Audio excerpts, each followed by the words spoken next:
Salve, minha rapaziada, sejam bem-vindos a mais um giro de notícias do nosso Vascão. Vídeo de hoje aí com notícias, informações aí importantes. Vamos falar um pouquinho sobre o Campeonato Brasileiro, né? Tem jogo essa semana, Cruzeiro e Fortaleza. Semana que vem o Cruzeiro enfrentando o Vasco também, então definições importantes aí nessa reta final de competição. Vamos falar também sobre Pedrinho, 777, São Januário e Maracanã.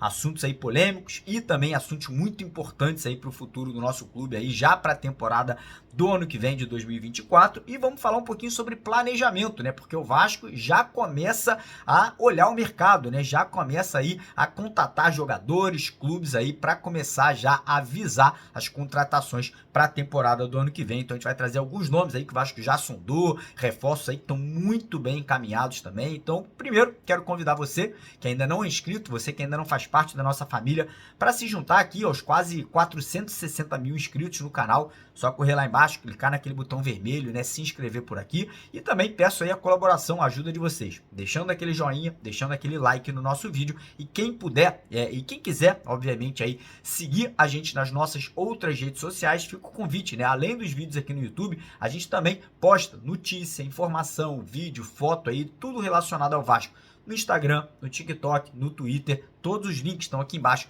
na descrição do nosso vídeo para você poder participar. E tem também o nosso grupo de WhatsApp, tem o grupo do Telegram, né? Tudo de graça para a galera que quiser. Todos os links aqui embaixo na descrição do vídeo, beleza? Então bora começar aqui o vídeo falando de futebol, falando de Campeonato Brasileiro, né? Essa semana aí temos um jogo importante entre Cruzeiro e Fortaleza. Na verdade, Fortaleza e Cruzeiro, né? O Fortaleza que teve uma queda brusca de rendimento na competição, né? Após a perda da final da Sul-Americana, né? O Fortaleza ali estacionou, tá com 43 pontos, ainda com um pequeno risco de rebaixamento, né? Mas obviamente tentando brigar por uma Sul-Americana. E o Cruzeiro aí, como a gente sabe, né? Despencou muito aí, né? Nesse momento é o primeiro time na zona de rebaixamento, trocou de treinador, demitiu o Zé Ricardo, contratou o Paulo Autuori.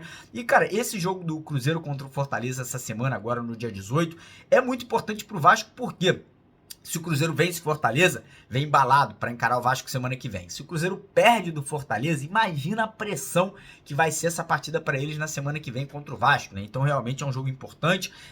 Acho que o resultado ideal, talvez até fosse um empate, tá? Porque o Cruzeiro ficaria ali com 38, o Fortaleza não iria descolar, né? O Fortaleza que tá na alça de mira do Vasco, por incrível que pareça, aí chegaria aos 44. Então acho que de repente o resultado ideal possa ser um empate ou a vitória do Fortaleza aí, obviamente, para afundar ainda mais o Cruzeiro nesse momento. E na semana que vem tem aí essa partida, né, que eu acho que é um clássico brasileiro, Cruzeiro e Vasco aí, é um jogo aí, cara, de muita história, né, infelizmente o Vasco nos últimos anos aí acabou perdendo mais do que vencendo da equipe mineira, e o Vasco aí vai ter desfalques, né, o PH não vai poder jogar, lateral direito, o Guery Medel muito provavelmente também vai estar fora desse jogo, e o Ramon Dias vai ter tempo para trabalhar, pelo menos, né, o Ramon que na coletiva de imprensa após a vitória contra o América Mineiro falou que ficou muito magoado, muito chateado, muito triste e decepcionado com a atuação do Vasco nesse último jogo e queria cobrar dos jogadores aí por que aconteceu aquilo. Teve muito tempo de treinamento, ele passou tudo que ele queria e os atletas dentro de campo fizeram justamente o contrário, jogaram de uma forma apática, medíocre, com medo, né, do América Mineiro. A equipe do Vasco tinha mais medo de perder do que de avançar para buscar a vitória. Então tudo isso tem que mudar para esse próximo jogo, né? Obviamente que a gente espera que aconteça, que o Ramon consiga corrigir os erros e que o time que entra em campo aí consiga dar conta do recado, né? Como eu falei, o Vasco vai ter desfalques importantes, né? Porque essa semana tem aí as eliminatórias da Copa, né? O Medel vai estar em campo, enfim, vão ter jogos aí muito bacanas aí pra gente acompanhar. Inclusive, fica a dica da nossa parceira aqui do canal, a BetWinner, que tá dando pra você que é inscrito no canal, R$910 para você que vai se cadastrar por lá e usar o código promocional Mário910. Então, quem quiser, eu vou deixar aqui no primeiro comentário fixado do nosso vídeo de hoje o link da BetWinner e o código promocional Mário910 para você ir lá, se cadastrar e ganhar esse bônus de boas-vindas aí quando você fizer o seu depósito aí de qualquer valor a partir de R$5. Então corre lá e tira proveito para você fazer a sua fezinha, fazer o seu palpite aí ou na vitória do Vasco contra o Cruzeiro ou em qualquer outro jogo também. Beleza?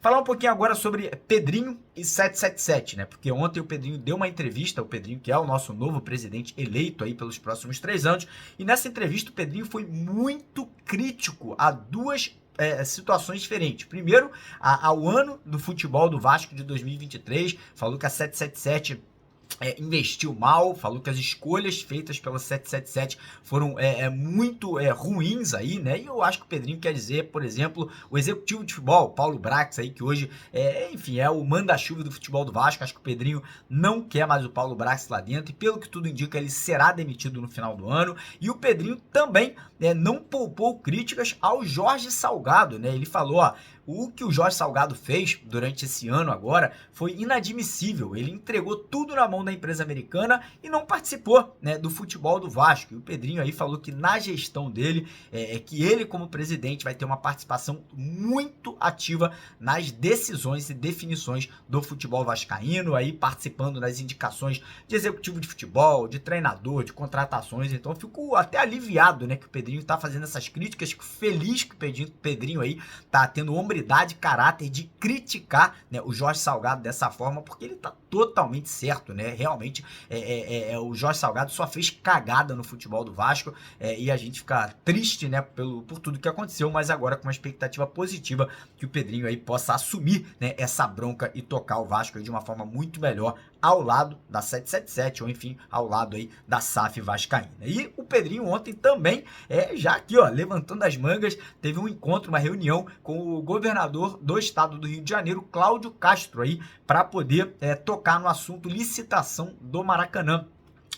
O Pedrinho aí foi sucinto e falou, ó, queremos lisura, queremos aí que o processo seja de uma forma transparente e que a dupla Flamengo e Fluminense não seja beneficiada, né? Lembrando que o Vasco precisa jogar no Maracanã pelos próximos 3 anos aí para poder ter a reforma de São Januário saindo do papel, né? A reforma do nosso Caldeirão vai levar no mínimo de 2 a 3 temporadas e com isso o Vasco precisa do Maraca para mandar os seus jogos aí durante esse período. Então o Pedrinho aí fazendo essa consulta, né, buscando aí esse estreitamento com o governo, com o órgão, né, que vai fazer a licitação para que o Vasco aí não seja de certa forma prejudicado lá no processo que vai acontecer aí no final desse ano de 2023. E agora falar um pouquinho sobre planejamento para 2024, né? Porque o Vasco já começa a olhar para o ano que vem. Apesar do Vasco ainda não ter garantido a permanência na Série A, o Vasco agora está muito próximo, né? Precisa de mais 2 vitórias, ou enfim, de uma vitória e 2 empates aí para conseguir, né, ficar na primeira divisão. Quem sabe até conseguir uma classificação para um torneio sul-americano, né? Que seria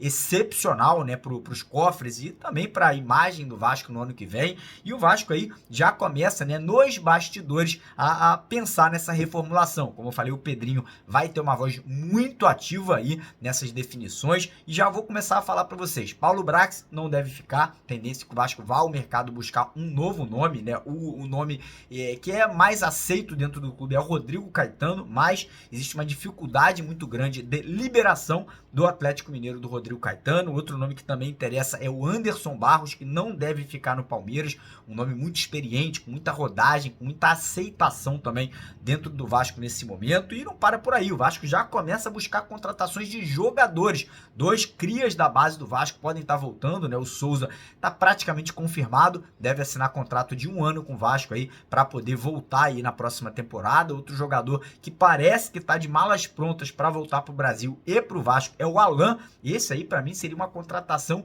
extraordinária, contratação de peso aí. O contrato do Alan tá terminando agora, né? Ele já pode assinar um pré-contrato, inclusive, aí com qualquer clube, espero que seja com o Vasco aí, mas o Alan, obviamente, tem, né, um carinho muito grande, tem um desejo de voltar para São Januário, então pode ser o caminho natural dele, né, deixando os Emirados Árabes, né, o Al Wahda, voltar para o Vasco aí de graça, o Vasco só tendo que pagar salário do jogador, que seria sensacional, uma contratação dessa magnitude sem custo, cara, seria realmente incrível. E um jogador que o Vasco ontem fez uma consulta, né, um volante que está sendo um dos grandes destaques aí do Cuiabá nesse Campeonato Brasileiro, já teve consulta do Flamengo, do Fluminense, do Internacional, do Grêmio, que é o do volante Denilson, jogador aí de muita mobilidade, qualidade, muitos desarmes, né? O Vasco tem a opção de compra do Praxedes, acredito que não vai exercer essa opção de compra pelo valor do Praxedes ser muito alto, né? Quase 30 milhões de reais, não acho que vale tudo isso, né? E o Vasco aí fazendo essa consulta pelo Denilson, né? Vai ter uma queda de braço, vai ter uma disputa, mas um jogador que realmente vem se destacando e poderia ser um bom jogador para compor o elenco, tá? Não é um jogador para ser titular, talvez não de início, né?